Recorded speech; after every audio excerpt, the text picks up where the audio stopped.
Гарвард, слышали? Это Тимур, да? Тебя, по-моему, вчера не было здесь. Понял.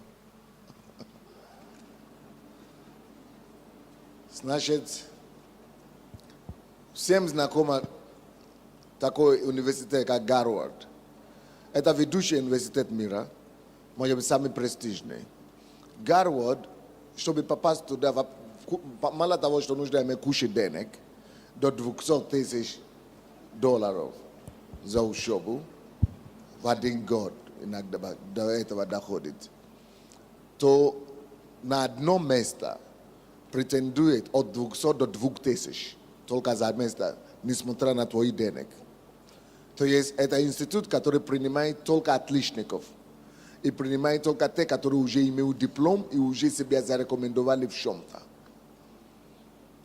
Гарвард это не шутка. Гарвард это серьезный университет и институт. Гарвард это кузница для взращивания президентов и правителей мира. 40%, по-моему, я не помню точно, все президентов и руководители США были выпущены этим университетом. И не только США, и всего мира тоже. И многих стран мира тоже. Гарвард это мечта любого гения. Почему я о Гарварде начал говорить сегодня? Потому что именно в Гарварде было проведено исследование, о котором я хочу вам рассказать сейчас. Что за исследование? Выпускники Гарвардской бизнес-школы был задан такой вопрос по поводу планирования, то, чего мы с вами проходим сегодня. Вопрос был формирован таким образом. Установили ли вы четкие письменные цели для вашего будущего? И если вы не пишете, тогда вы недалеки. На вашем месте я бы писал, особенно речь идет о Гарварде. Вопрос был задан таким образом. Установили ли вы четкие письменные цели для вашего будущего? И составили ли планы для их достижения? Здесь мы видим две вещи. Недостаточно только установить цели на жизнь. Это то, что мы сделали с вами вчера. Но если мы установим только цели и не разработаем под этой цели планы, поэтапный план достижения этой цели, мы просто потратили свое время зря. Итак, что важнее? Цели просто написать или умение разрабатывать поэтапный план достижения, что важнее? Вторая часть намного важнее. Спросите у членов нашей церкви сегодня Посольства Божьего. И все вам расскажут такие откровения, которые у них. Бог мне сказал, буду примером. Бог мне сказал, буду адвокатом, буду врачом, буду еще кем-то. Но одни мечтатели. Потому что сидят и гниют в церкви все. И нечего показывать. А потом они разочаруются, и разбиваются, и удивляются даже, почему у них результата нет. А результата нет по простой причине. Потому что цель без поэтапного развития или поэтапного процесса достижения цели, это просто игра фантазии. Вам просто нравится фантазировать. И вы себе и фантазируете. А кто-то молится и говорит, а я молюсь, Бог сделай. Сиди там. Ты можешь там посидеть еще миллион лет, и Бог ничего не сделает. Бог тебе даст голову. Короче, этот вопрос был задан не просто студентам Гарвардской бизнес-школы, но кому был задан? Не слышу. Не слышу. Это важный момент. Выпускники – это те люди, которые уже должны уметь что-то. и владеть чем-то. Правильно или я ошибаюсь? К чему я веду к тому, что даже выпускники Гарварда, где 2000 человек на место, и где нужно 200 тысяч или до полумиллиона, чтобы закончить школу или институт, не знают некоторые вещи, которые мы вас учим на этой неделе здесь. Посмотри на себя по-другому.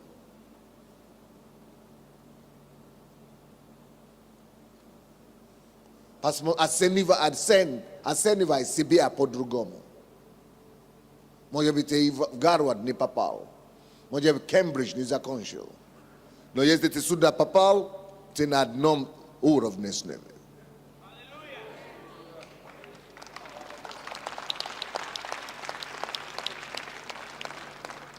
Кто-нибудь слышит меня или нет?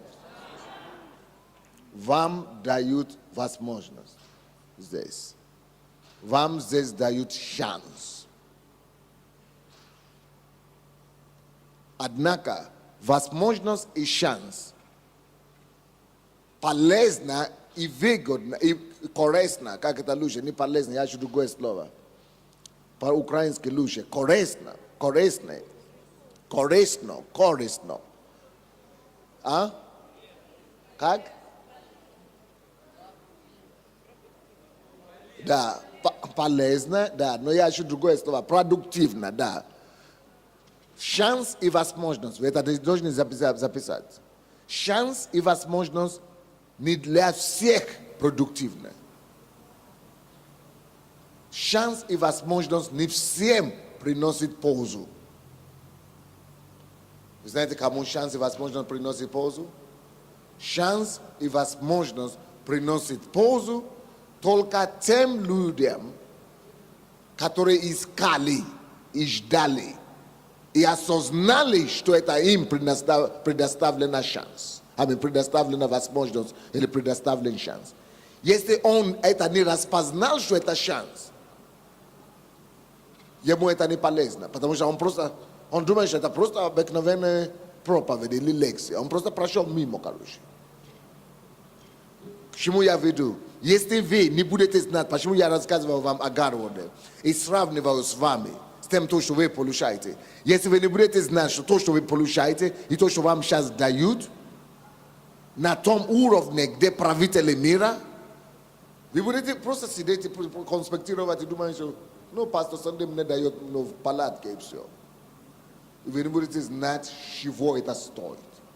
Но как только, что вы начнете осознавать, чего это стоит, и качество материала, который предоставляется вам, тогда вы увидите сразу шанс. Тогда вы видите возможность. Тогда у вас адреналин, или как вы говорите, адреналин поднимается. Тогда вы просыпаетесь. Тогда вы ловите каждое слово. Тогда вы начинаете не пропускать ни минуту, ни мгновение. Вы находитесь сейчас, и здесь, сейчас, и здесь, сейчас. Потому что вы осознали важный шанс. Поэтому шанс и возможность не всем корисно. Полезно, корисно. Не всем приносит пользу. А приносит пользу только кому? Не слышу. Тот, кто способен осознать, что это то, что я всегда искал. Это то же самое, что человек всегда молился, постился за то, чтобы у него появился компьютер. Когда этот компьютер появится, он съест, съедает его, или съест этот компьютер. Или то же самое, как один из моих пасторей здесь, пастор Божий, ведущий пастор наш, который был подарен компьютер за $4000. Новейший, сильнейший компьютер. И вы знаете, как этот человек использует компьютер? Он положил на стол, и потом свой конспект на нем, и как подставки, и пишет конспект. И потом рукой. Потому что не знает, что такое ценность. Мне подарили компьютер, уже 2 года лежит. Потому что человек не знает, что такое. Он знает, что такое компьютер, но я не умею. Компьютер за 4000 за $3000. Это находка или нет? Это благословение или нет? Но для одного это благословение. Думаю, что вам будет интересно знать, какой же результат этого опроса, который был, или исследования, которое было проведено. Почему я хочу, чтобы вы оценили то, что у вас есть? Потому что даже у выпускников Гарварда только 3% знали, имели записанные, важное слово, имели записанные цели. И плюс тому же имели записанные планы достижения этой цели. Потому что кто-то может иметь цель, но его не записал. Это совсем другое дело. Потому что все, что ты не записал, ты его не имеешь. Это ты живешь в иллюзии, что у тебя есть. Но на самом деле их у тебя нет. 13% людей – это те, которые имели цели, нужно им дать должность. Цель имели, но они их не записали. А если ты не записал цель, следовательно, что с процессом достижения? Значит, у тебя вообще его нет. Потому что только когда ты пишешь цель, тогда рождается процесс достижения, план достижения. Если ты цель не записал, у тебя не может, даже в голове, не может быть плана. Плана нету там, где его не записано. Там план возможно только в записанном варианте. Не может, что у тебя есть план, когда ты думаешь, ну, где-то в абстракции. 13% имели цель, но не записаны. Следовательно, не было плана достижения. Остальные 84% это люди, которые вообще представления не имели. Кем вы будете? Ну, я знаю, что я буду богатым. А ты кем будешь? Я найду хорошую работу. Я поступил в Гарвард, был отличником всю жизнь. Учился на пятерку. Красный диплом, закончил тот диплом. И потом я вырвался. Из 200 тысяч кандидатов на одно место я вырвал. Я победил это. Я заплатил $200,000 также. Из 2000 кандидатов на место я выиграл место. И поэтому я абсолютно уверен, что когда у меня будет диплом Гарварда, я найду обязательно хорошую работу. И он правильно говорит. С дипломом Гарварда точно найдет хорошую работу. Но не больше там. Что вы слышали? Это просто очередной винтик. Винтик – система мира символ. Он будет обслуживать эту систему мира. Винтик. Винтик, потому что даже если ты закончишь Гарвард, ты просто винтик с печатью гарвардского. И все.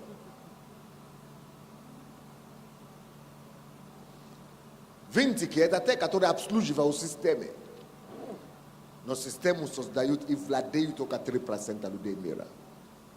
Эта статистика только те образованных, грамотных людей. Это не с улицы. Люди, которые правят миром всего, только 3%. Грамотно. Если просто у обывателя смотреть, только 1% имеют цели, расписаны и планы достижения этой цели. Если у обывателя смотреть. А если среди элит, среди грамотных, там находится эти 3%.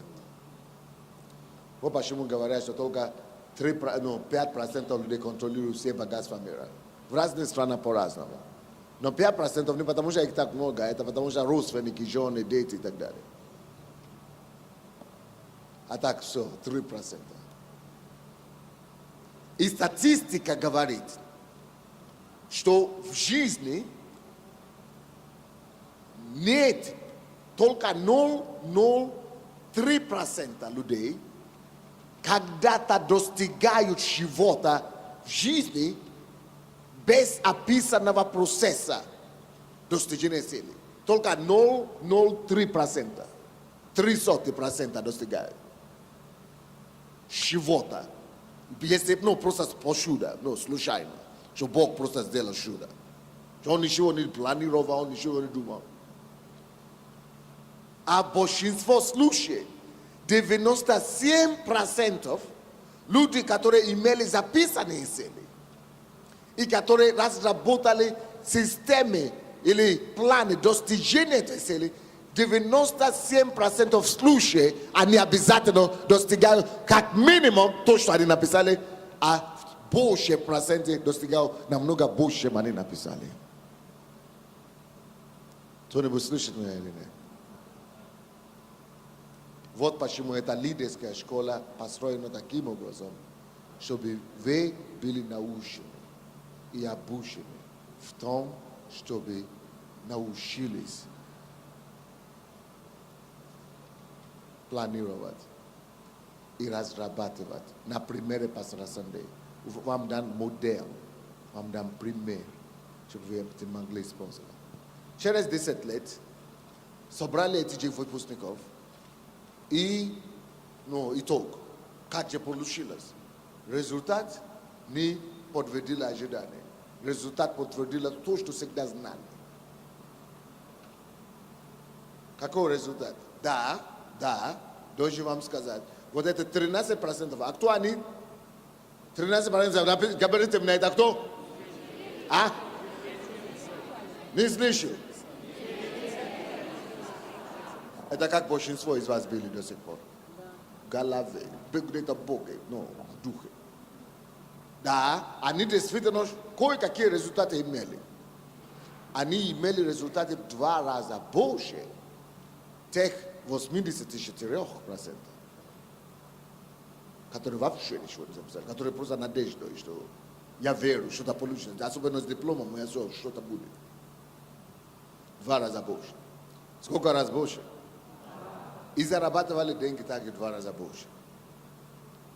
Но эти 3% имели результат в 10 раз больше, не только 13%. 10 раз больше всех вместе взятых. Их результат был больше 10 раз больше, чем 97% все вместе. 97%. Почему? Потому что жизнь, не слышу? Предсказуема. Жизнь предсказуема. Жизнь что? Жизнь что? Жизнь что? Предсказуема.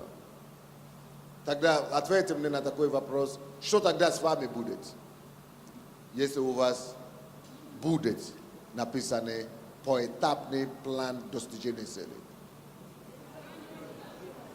Достигну результата. А если не будет написан?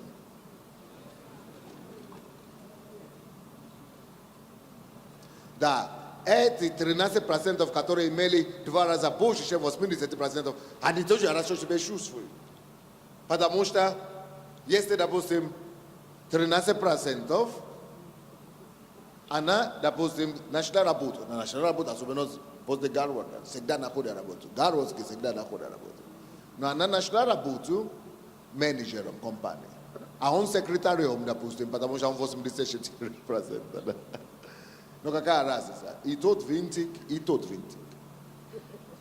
Но 3% владеет ими. Он может его уволить, может ее уволить, может поменять, перейти на работу, короче. Просто люди, которые просто работают на систему миросового. Просто материалы, сырье. Или как еще называется, материал, короче. И это то, как большинство из нас живут в этой жизни. Мы не живем вокруг этой цели. Какая разница между ними 3%? 3% это те, которые определили для себя, для чего они рождены. К чему они живут. И вся их деятельность, вся их жизнь, они спланировали вокруг этой цели, их жизни. Все остальное это второстепенно для них. Все деятельности их, все их рутины, все их обычаи вокруг той цели, которую у них записана. Спасибо. Вот о чем я и хочу вам говорить сегодня. Кратковременный, или как мы там, краткосрочный план или цель – это Когда мы с вами определяем те рутины, те основные действия, или то, что я называю рутины, или повторяющиеся всегда, постоянно повторяющиеся действия, которые мне нужно постоянно делать и предпринимать, чтобы прийти к тем или иным результатам. Или повторить. Или объяснить. Объяснить. Допустим, я определил для себя, что для того, чтобы мне достичь своей цели, мне нужно сколько церквей насаждать? 10 тысяч. Вы помните, вы уже написали работу. Сколько организаций? 10 тысяч. А сколько служителей в общем? 50 тысяч. Значит, без служителей будут ли церкви? Будут ли организации? Нет. Окей. Значит, а без людей вообще будут ли того и другого? Ничего не будет. Поэтому я должен определить для себя, какие мои самые эффективные действия, которые будут постоянно приводить ко мне людей. И я должен его писать. Может быть, это евангелизация, может быть, это проповедь по телевизору, может быть, это проповедь на церковь. Я должен его определить, какие мои удачные, что являются мои удачные действия, которые всегда приводят людей. Это первый этап. Это мои рутины. Я должен, может быть, я делаю стоп. Но какие 3 наивысшие эффективные, что приводят ко мне людей? Это мои 3 рутины по привлечению. Потом, я это знаю, что недостаточно мне просто, чтобы люди ко мне пришли, как толпа, как было все эти 15 лет. Я должен превратить этих людей в кого? Личность. Это не моя конечная цель. Моя конечная цель 50 тысяч чего? Не слышу. Служителей и лидеров. Служителей 50 тысяч. Это мой конечный цель. То, что я превращаю их в личности, это временный, это самый процесс. Они должны стать лидером, тоже временный процесс. Но мой конечный, это самое, это 50 тысяч служителей, реформаторов, активистов. Поэтому эта толпа, которая приходит, я должен пробовать разные способы, как их превращать. Так? Служителей, лидеров. И я должен находить, какие мои топ-3 или топ-2 действия, или 5 действий, которые превращают простых людей, которые превращают толпу, которые превращают обыкновенных людей в кого? Лидера их служителей. И когда я нахожу это, может быть, это домашние группы, может быть, это ретриты, может быть, это еще что-то, или лидерские помогают, это должны стать мои рутины, мои постоянно повторяющиеся действия. И я должен определить эти ретриты, эти самые. Потом я должен посмотреть опять мои глобальные цели. Что я должен делать? Теперь я должен начинать церкви. Я должен начинать общественные организации, 10 тысяч, городу Бейджи и так далее. Поэтому я должен определить для себя, что мне позволяет, какие мои действия позволяют мне рожать или рождать церкви. И на это я выбираю тоже топ-3 или топ-4 или 5 этих повторяющихся действий и превратить их в привычку, рутины. И это тоже ставить свои рутины. То это уже у меня 3. А потом в общественной организации, что я делаю, что рождает общественная организация, это тоже входит в мой список рутины. А потом, что я могу делать, что рождает активистов, реформаторов, общественных, как это, городов Бейджи. Я тоже это ставлю. И таким образом у меня получается где-то 10 или 15 рутин. Что такое рутины? Не слышу. Не просто повторяющиеся действия. Постоянно повторяющиеся действия. Рутины – это мои постоянно повторяющиеся рутины. Почему это важно? Пишите, пожалуйста, сейчас цитаты или утверждение. Известное утверждение гласит, что великие люди становятся великими, то исключительно благодаря тем рамкам и привычкам, которые они сами себе установили. Получается, что эти рутины мои, эти постоянно повторяющиеся вещи мои, они стали моими рамками. И самые главные рутины, которые у меня лично есть, я вам дам свой список. Это на основании этих рутины ваши 10, 20 или 15, то, что вас определяет. Это то, что потом составляет ваш основа, костяк месячного плана, ежедневного плана и годичного плана. Понятно, почему это было важно? То есть получается, допустим, у меня самые главные мои рутины это уединение, потому что я должен найти свой источник силы. И мой источник силы это Бог. И я должен установить. Поэтому для меня рутины пастора Sunday напишите. Рутины пастора Sunday. Вот раз. Чтение Писания каждый день, это рутина. Каждый день чтение и молитва, ежедневное уединение. Я на это каждый день трачу примерно от 2,5 до 3 часов. Каждый день, это мои рутины. Вторые рутины мои. Уединение. Я на это трачу 2 недели в месяц. Я трачу на это минимум 10 дней в месяц. От 10 до 14 дней. Уединение. Следующие мои рутины. Это апостольский совет. Почему апостольский совет? Потому что это самые высшие уровни моего ученичества, которые я понимаю. Так, это те, которые служители. Это мои служители. Следующее, это узкий духовный совет. Это региональный пасторат. Это моя регистрация региональный пасторат.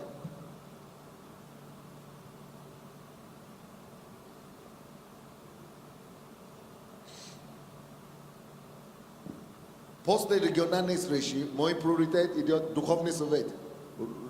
Узкий духовный совет, УДС. Региональный это РС, РП. Потом следующее мое уединение. Вот эти все, то, что я говорю, кроме Бога, вот первое, чтение и уединение относятся к кому? Богу, моему источнику.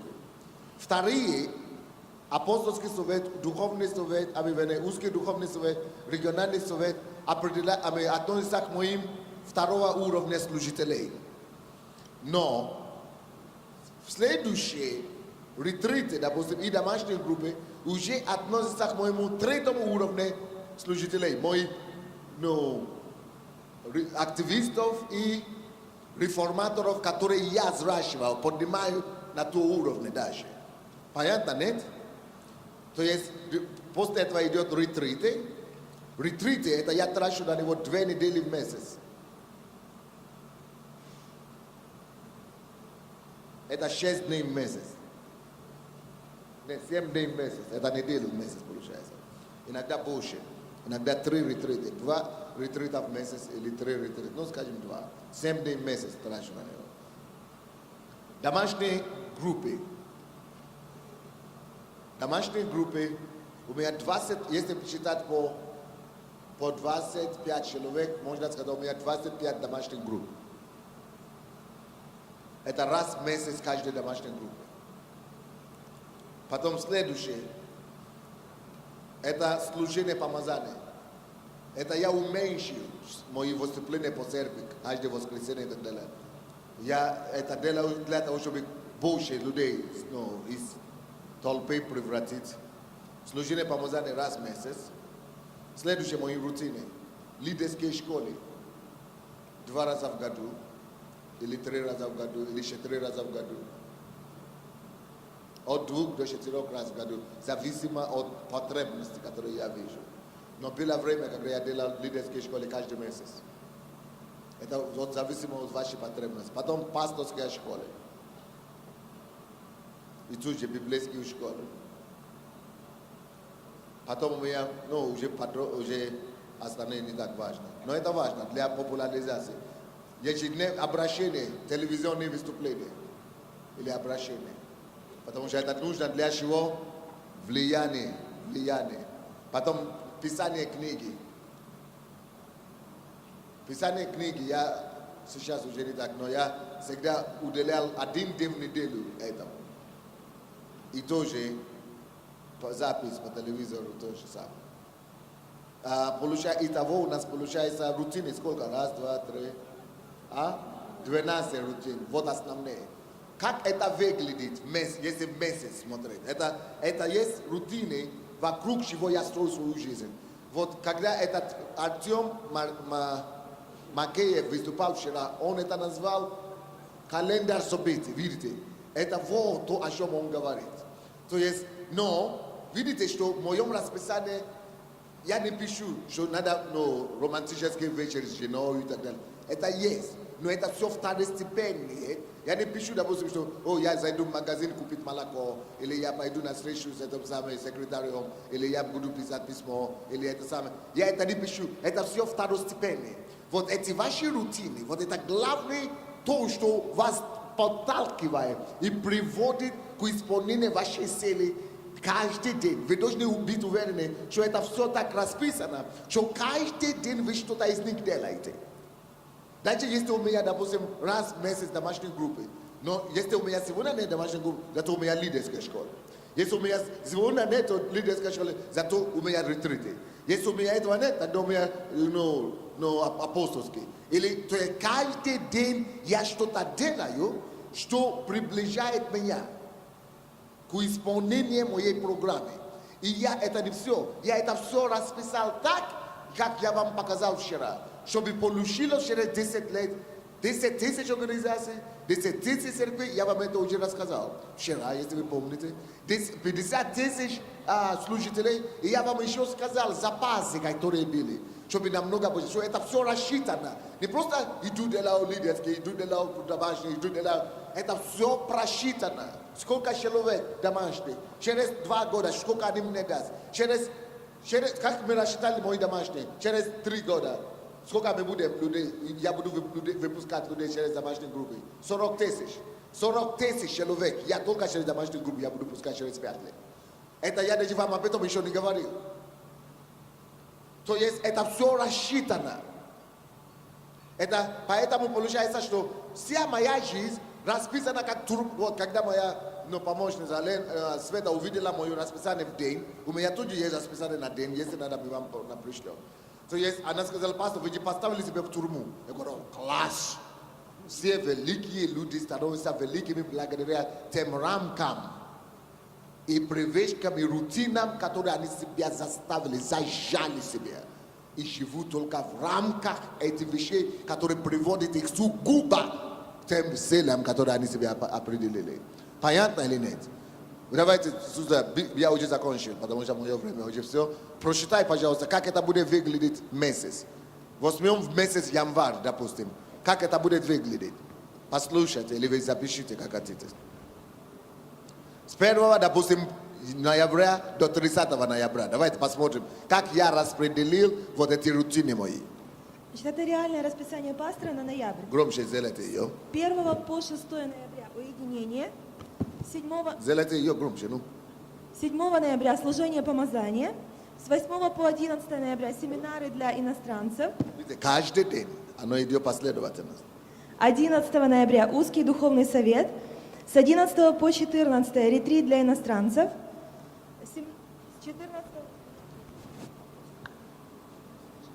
С 11 по 14 семинары для иностранцев продолжение. С 11 по, 17 встреча со спикерами лидерской школы. 18 встреча с региональными пасторами. 19-20 апостольский совет. 22 домашняя группа старая номер 2. 23 новая домашняя группа 1. 24 новая домашняя группа 2. 26 новая домашняя группа 3. 27 новая домашняя группа 4. С 25 по 28 мужской ретрит. С 29 ноября по 4 декабря пасторская школа. С 29 ноября старая домашняя группа 1, 30 ноября группа старая шанс 1 и 1 декабря шанс 2. То есть практически на каждый день пастора расписан. Поэтому я говорила, что действительно пастор поставил себя как тюрьма. Ну, в хорошем смысле, конечно. Хорошо, давайте запишем вопросы по этому блоку. Это был блок «Краткосрочный план». Краткосрочный план. Так, это 5-й блок. Вопрос 5.1. Известное утверждение гласит, что великие люди, вы это уже записывали, наверное, великие люди становятся великими благодаря рамкам и привычкам, которые они сами для себя установили. Это повторять или уже записано? Записано. Исходя из этого утверждения, определите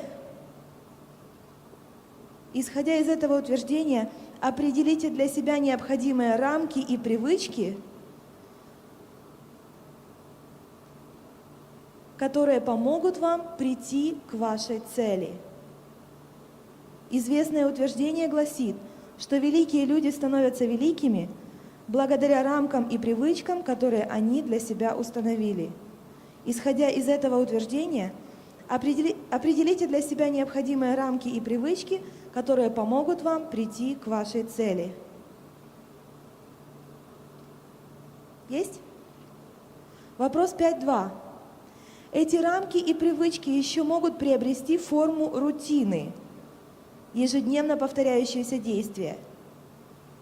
Это тоже то, о чем говорил пастор. Эти рамки и привычки еще могут приобрести форму рутины, то есть ежедневно повторяющиеся действия. Вопрос, какими должны быть ваши рутины изо дня в день, чтобы достичь ваших целей? Еще раз повторю. Эти рамки и привычки еще могут приобрести форму рутины, то есть ежедневно повторяющиеся действия.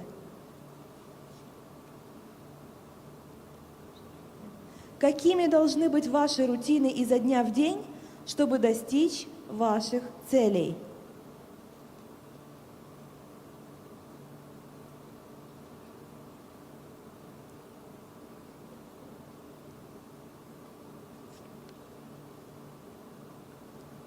И вопрос 5.3. Еще 5.2 повторяю. Какими должны быть ваши рутины каждый день, чтобы достичь ваших целей? И вопрос 5.3. Какие из рутин пастора помогут вам достичь ваших целей? Какие из рутин пастора помогут вам достичь ваших целей?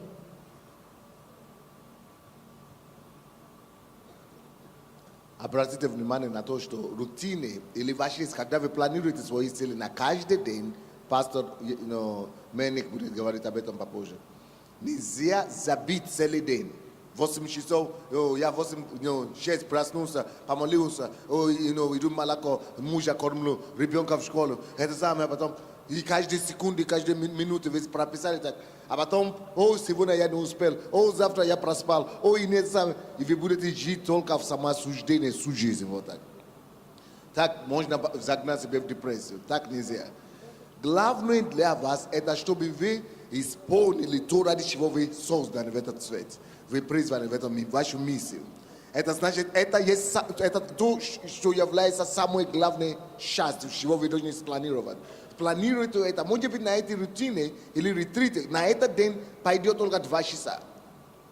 Это все. Не надо гнать себе, что, делай в это остальное время, делай твои домашние дела, делай твои какие-то личные дела, или это самое, что чем хочешь, тогда ты можешь делать. Но главное, это просто обязательно ты запланировал что-то, которое тебе помогает исполнить свою цель, но не больше, это все не должно быть больше 50% твоего дня. Если у тебя день 8 часов, планируй не больше, чем 60%, не больше, чем 5 часов, допустим, на твои такие цели жизни. Остальное пускай будет свободно. Чтобы ты мог сделать это на семью, на себя, чтобы ты мог с радостью закончить свое поприще. Это понятно или нет? Если вы будете загнать себя и планировать все до цели 8 часов, 10 часов, вы с ума зайдете, пока вам будет 40. Спасибо, пастор.